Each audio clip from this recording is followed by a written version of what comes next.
So hey guys, welcome to exam news. मेरे प्यारे प्यारे class 10 and 12th students, guys weightage system को लेके जो सिनेरियो बन रहा है ना, इसकी आज हम कुछ ऑफिशियल बातें करेंगे। नॉन ऑफिशियल बातें हम बिल्कुल भी नहीं करेंगे, ठीक है।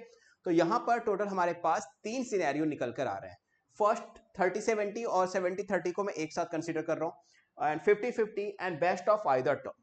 तो सीबीएसई कौन सा डिसीजन ले सकती है, इसके बिहाफ पे मैं बिल्कुल लॉजिकल एंड बिल्कुल प्रूफ वाली बातें करूंगा। कोई भी फेक न्यूज नहीं होगी, कुछ भी नहीं, होप पे बात नहीं होगी और हवा में बातें नहीं होगी, क्योंकि स्टूडेंट्स इतने ज्यादा परेशान हैं। मैंने बहुत सारे बच्चों से बात की, व्हाट्सएप पे, इंस्टाग्राम पे एंड मेरे कमेंट सेक्शन में भी।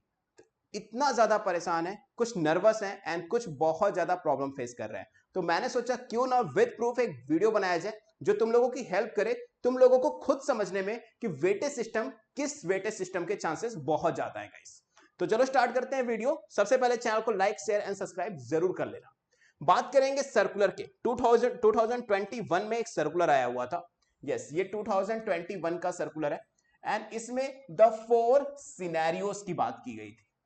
ऑफिशियल है, पूरी तरह से ऑफिशियल है। वेबसाइट पे जाके सीबीएसई के डाउनलोड करके भी देख सकते हो। यहां पर टोटल 4 सिनेरियो की बात की गई थी। First, second, third and fourth. Total 4 scenario था और इन 4 सिनेरियो को रीड करके ना तुम भी 100% जान जाओगे कि कौन सा वेटेज सिस्टम होने वाला है। पहला सिनेरियो क्या कहता था? If both the term and exam can be hold at the centre. अब ये सेंटर कहीं भी हो, तुम्हारा स्कूल हो, है ना, या फिर तुम्हारा कहीं सेंटर गया हो, उससे कोई मतलब नहीं है। Theory marks will be distributed evenly between both exams. इसका मतलब यह है कि अगर तुम्हारा टर्म 1 एंड टर्म 2 दोनों एग्जाम स्कूल में हुए हैं, घर पे नहीं, घर पे नहीं हुए, बाकी कहीं भी हुए, तुम्हारे स्कूल में हुए, होम सेंटर हो या किसी भी स्कूल में हुए, अगर टर्म 1 एंड टर्म 2 स्कूल में हुए हैं तो जो वेटेज होगा वो इवनली डिस्ट्रीब्यूट किया जाएगा।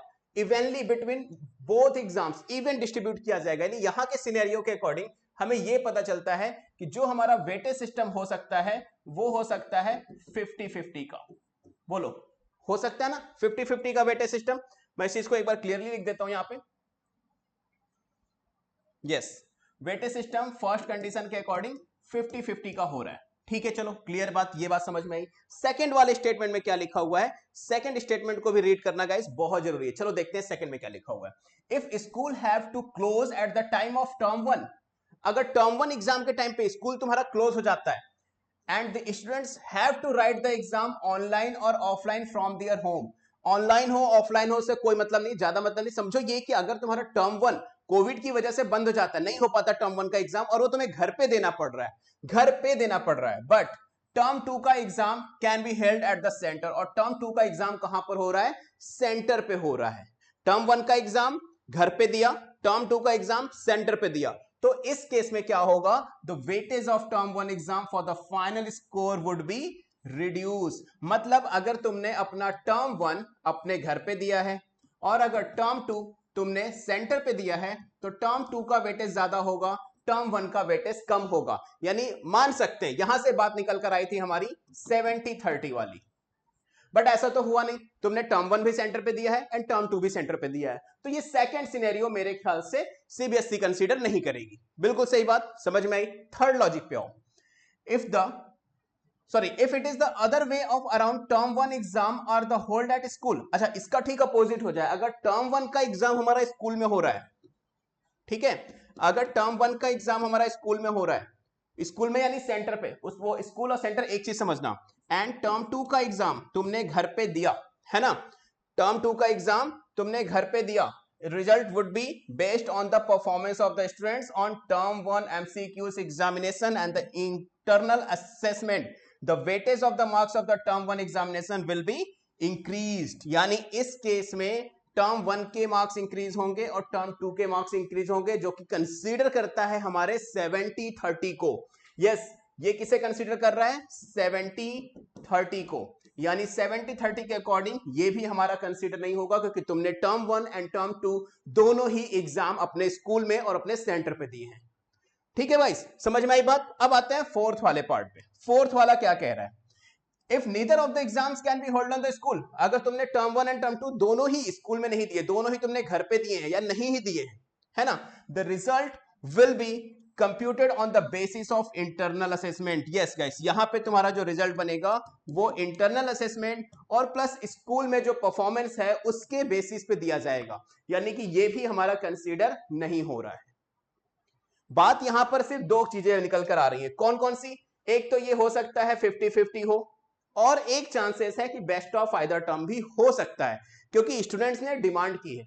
मैंने भी अपने ट्विटर अकाउंट पे पोल क्रिएट किया था, है ना, जो कि मैं तुम सबको दिखाता हूं। ट्विटर अकाउंट पे मैंने ऑलरेडी पोल क्रिएट किया था इस चीज को लेके, एंड बहुत सारे बच्चों ने वहां पर पोल पे आंसर भी किया है।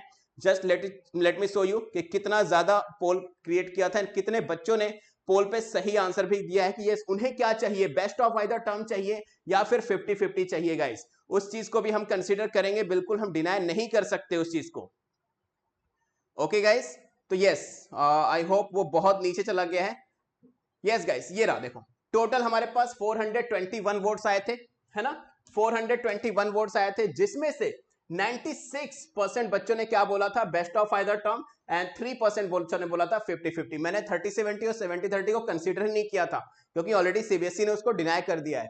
तो यही दो पॉसिबिलिटी हमारे पास बन रही थी गाइस। तो आई होप तुम सबको भी क्या चाहिए कमेंट सेक्शन में जरूर बताना, तुम लोगों को क्या लगता है बेस्ट ऑफ आइदर टर्म होना चाहिए, क्या चाहते हो मैं ये नहीं पूछ रहा, क्या लगता है मैं ये पूछ रहा हूं कि बेस्ट ऑफ आइदर टर्म होगा या फिर 50-50 होगा, क्योंकि यही दोनों पॉसिबिलिटीज ज्यादा बन रही हैं। तो तुम बताना कि तुम्हें क्या लगता है कि क्या हो सकता है, और मुझे ट्विटर एंड इंस्टाग्राम पे फॉलो कर सकते हो, और मैंने जितने भी बेस्ट ऑफ आइदर टर्म को लेके ट्वीट्स किए हैं सारे को रीट्वीट कर दो, क्योंकि तभी उन ट्वीट्स का फायदा है, अदरवाइज उनका कोई फायदा नहीं है गाइस। एंड मुझे ट्विटर एंड इंस्टाग्राम पे फॉलो करने के लिए SURYA0315 पे चले जाना, मेरा Instagram and Twitter account SURYA0315, and यहां पे तुम मुझे डीएम भी कर सकते हो गाइस। एंड आई होप इस वीडियो के बाद तुम्हें पूरी तरह से समझ में आ गया होगा कि कौन सा वेटेज सिस्टम सीबीएसई के अकॉर्डिंग हमें मिलने वाला है। वीडियो थोड़ा सा लंबा है, डेफिनेटली पता है मुझे, बट स्टिल तुम्हारी क्लैरिटी मेरे लिए बहुत जरूरी थी गाइस, क्योंकि मैंने जब मैसेजेस देखता हूं ना तुम लोगों के उदास भरे सैड इमोजीज के साथ, तो लिटरली मुझे बहुत दुख होता है। तो आई होप सारी चीजें क्लियर होंगी। कमेंट करके बताना कि तुम्हें क्या चाहिए और क्या लगता है तुम्हें कि कौन सा बेटर सिस्टम होगा गाइस। तो मिलते हैं फिर किसी दूसरी न्यूज के साथ। Till then keep watching exam news, don't forget to like share and subscribe guys. Good luck.